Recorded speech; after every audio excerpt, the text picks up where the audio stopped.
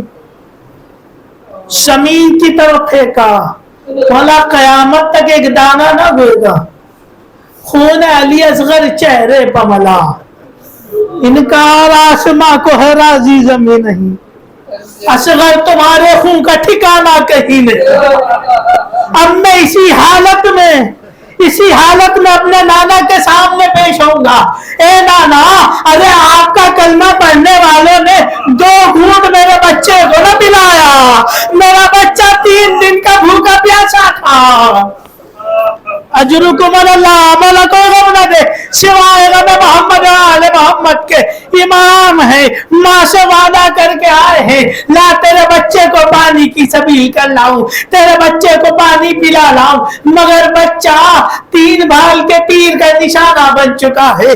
بچے کے اوپر ابا کا دامن کیا، قدم آگے بڑھایا، انا للہ و انا الیہ راجعون، رضا بقضائہ و تسلیما لامرہ، لیکن طاقت نہیں ہے، قدم پھر پیچھے کھینچ لیا، 7 مرتبہ آگے بڑھے، 7 مرتبہ امام پیچھے ہٹے، ہائے امام نے دل کو مضبوط کیا، خیمے کا رخ کیا، دروازے پر آواز دی، اے رباب آ کے اپنے بچے کو لے جا۔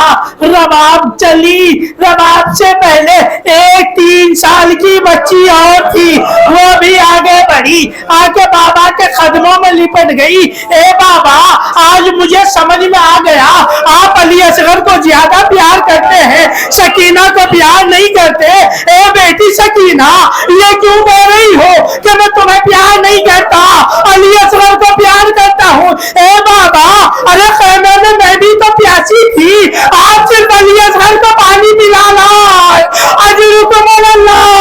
یہ جملہ سنا، امام نے ابا کا دامن ہٹایا، اب جو ڈھلا ہوا مبدا دیکھا، خون علی اصغر، ارے تو نے دیکھا، طرف گئی سکینہ، آواز دی اے بابا، ارے میرا بھیا علی اصغر، اب سکینہ کسے جھولا جھلائے گی، اب سکینہ کسے پیار کرے گی؟ اے بابا ارے رباب نے منظر دیکھا، آواز دی اے بیٹا علی اصغر، ارے کیا تیرے جیسے بچے بھی نہر کیے جاتے؟ انا للہ و انا الیہ راجعون، رضا بقضائہ و تسلیما لامرہ، سیعلم الذین ظلموا ای منقلب ینقلبون۔ پروردگار ہماری اس مقدس عبادت کو قبول فرما، جو ہاتھ تیری بارگاہ میں دست بدوائے ان ہاتھوں کو کسی کا محتاج نہ قرار دے۔ شیان حیدر کرار جہاں کہیں آباد ہے ان کی جان مال عزت آبرو کی حفاظت فرما، اس ذکر کے طفیل سے مرحومین کی قبروں کو نور سے منور فرما، توارثین کو صبر جمیل عطا فرما۔ پروردگار شیان حیدر کرار جہاں کہیں آباد ہے ان کی جان مال عزت آبرو کی حفاظت فرما، علماء حق کی حفاظت فرما، علماء سو کو نیست و نابود فرما۔ پروردگار پرچم اسلام کو سر بلند فرما، پرچم کفر و نفاق کو سر نہو فرما۔ پروردگار اپنے حجت کے ظہور میں تعجیل فرما، ہمیں ان کے آباد و انصار میں شمار فرما۔ تقبل منا انکا انت السمیع العلیم، ماتم حسین یا حسین۔ آپ حضرات سے گزارش ہے ایک مرتبہ سورہ الحمد اور 3 بار سورہ توحید کی تلاوت فرما کر سید نثار احمد ابن صادق حسین، بدر النساء بنت سید علی کوثر، تہذیب حیدر ابن علی کوثر، صغیر احمد ابن صادق حسین، ام تنبی بنت مولا بخش، سید اقبال حسین ابن مظفر حسین کی روح کو وصال فرما دیجیے۔ السلام علیکم ائمة الہدی ورحمۃ اللہ وبرکاتہ، استودعکم اللہ واقرأ علیکم السلام، آمنا باللہ وبالرسول وبما جئتم به ودللتم عليه، اللهم فاكتبنا مع الشاهدين۔ اللهم صل على محمد وآل محمد، اللهم صل على محمد وآل محمد